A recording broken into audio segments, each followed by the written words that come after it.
워십 플랜팅이라고 교회와 예배를 세우는 사역. 제가 연구소 오픈하면서 가장 관심을 두었던 두 가지 사역 가운데 교회 세우는 것과 예배 세우는 사역인데, 아마 저와 함께 목사님 교회들이 이 사역을 하면서 후반기에 그 교회가 어떻게 세워지고 예배가 어떻게 세워져서 정말 실제적으로 교회 복음을 이룰 수 있는지, 또 어떻게 하는 것이 하나님 목적하는 것인지를 발견하게 될 겁니다. 그래서 이 처치 플랜팅 앤 월십 플랜팅은 다른 어떤 강의보다도 실제적이고 실용적인 그런 말씀이라고 생각합니다. 주제를 한번 그 목차를 한번 보시면은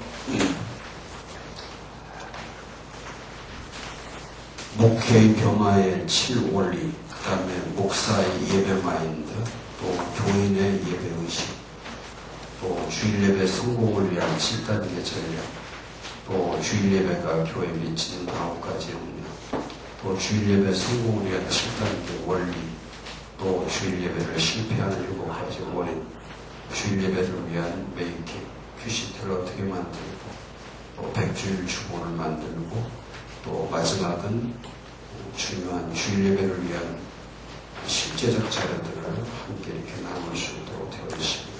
그동안 우리 목사님들이 주일에 관해서 약한 부분들이 아마 이번에 많이 이렇게 채워지라고 생각하는데, 단순히 예배만이 아니고 목회 전반적인 것들을 터치하기 때문에 중요하다고 생각합니다.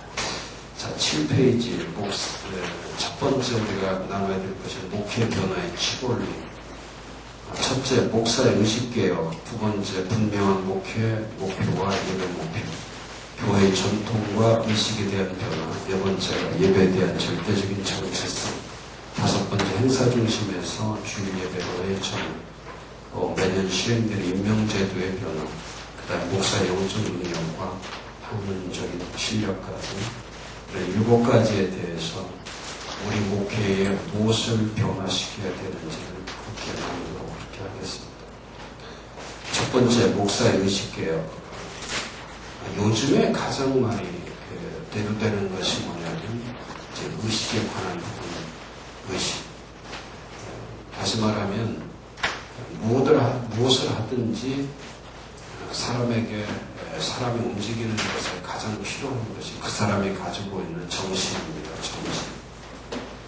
이 정신이 어떻게 되어 있느냐, 스피릿.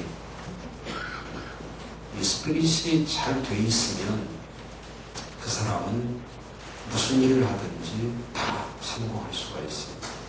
이번에 올림픽도 보니까 역시 정신력입니다. 체력과 연습이나 이런 모든 것들은 거의 그렇게 큰 차이가 나지 않습니다. 사람이기 때문에 큰 차이가 나지 않는데, 이제 결정적인 사람을 만들어가는 것이 뭐냐면 정신력입니다. 그래서 어떤 운동선수들 보면은 진짜 자기의 모든 것을 다 쏟아서 하는 사람들이 있고, 또 어떤 선수들을 보면 그 몸에서 벌써 보입니다. 최선을 다하지 않는 모습이 보이죠. 제가 축구를 보다가도 화가 냈던 것이 뭐냐면, 죽고자 하는, 죽기 살기로 뛰려고 하는 그런 의식이 없기 때문에 이미 게임이 끝난 거예요. 정신력에 있어서 이미 게임이 끝났어요. 근데 이번에 그 중국 아이가 갈비뼈가 부러지면서도 금메달을 따는 것을 보면, 그거는 갈비뼈가 부러졌는데 어떻게 운동을 합니까? 근데 그것은 정신력입니다. 갈비뼈가 부러져도 결국 그 아픔보다 정신이 그 아픔을 얼마든지 이길 수 있는 거죠. 그러니까 이게 운동이든 또 아니면 우리 목회도 마찬가지입니다. 목회도 목사님의 정신력, 사실은 그게 의식이에요. 그분이 가지고 있는 의식. 그 정신력이 어디에 있느냐에 따라서, 의식이 어디에 있느냐에 따라서 다 사도 바울의 특징이 그렇습니다. 사도가 내가 미쳐도 주를 위해 미친다. 그러니까 미쳐서 산다는 것은 뭐냐면 정신이 한 곳에 집중되어 있다는 거, 한 곳에 몰두한다는 겁니다. 여러 곳으로 흐트러져 있지 않다는 거. 근데 목사님들이 목회하면서 요즘에 목회를 보면 참 안타까운 모습이 뭐냐면 많이 흐트러져 있는 것입니다. 희미해져 있는 거죠. 그러니까 교회를 만들어도 교회를 세워가는데도 정확한 후원 자체가 없기 때문에 그런 고민들을 해결할 수 있도록 해줘야 되는데 목사님들이 벌써 스타일에 있어서 해주지 못하는 거죠.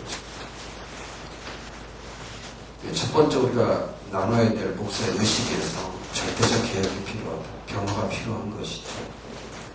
목사의 스타일은 세 가지가 있습니다. 리더와 미니스터와 매니저. 첫 번째 리더란 리더십을 발휘하는 지도자이죠. 첫 번째가 리더이고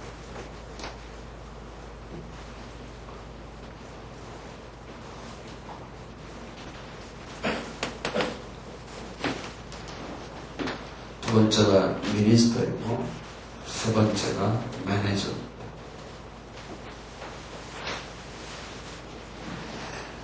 리더라고 하는 것은 보통 일반적으로 얘기할 때에 성공하려면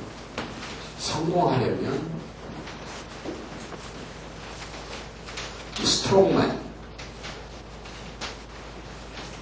강자가 되라. 강한 사람이 되면 성공한다. 이게 보통 이제 일반적인 그런 성공론에 있어서 사람을 만들어갈 때 스트롱맨, 강자가 되라. 강한 사람이 되라. 그러면 성공한다. 이거는 이제 예전의 이야기입니다. 포스트 모더니즘 전의 이야기. 강자가 성공하는 시대는 예전 이야기. 지금은 성공하려면 반드시 리더가 되라. 그러니까 강자가 성공하는 시대가 있었고 리더가 성공하는 시대가 있었어요. 그러니까 강자는 어떤 면에 있어서 힘을 가지고 있으면 돼요. 실력이든 돈이든 기술이든 뭐든지. 그래서 자기가 충분히 그것을 발휘할 수 있으면 됩니다. 그러니까 이것은 중심이 뭐냐면 강자라고 하는 것은 본인에게 달려있는 거죠. 본인 중심이에요.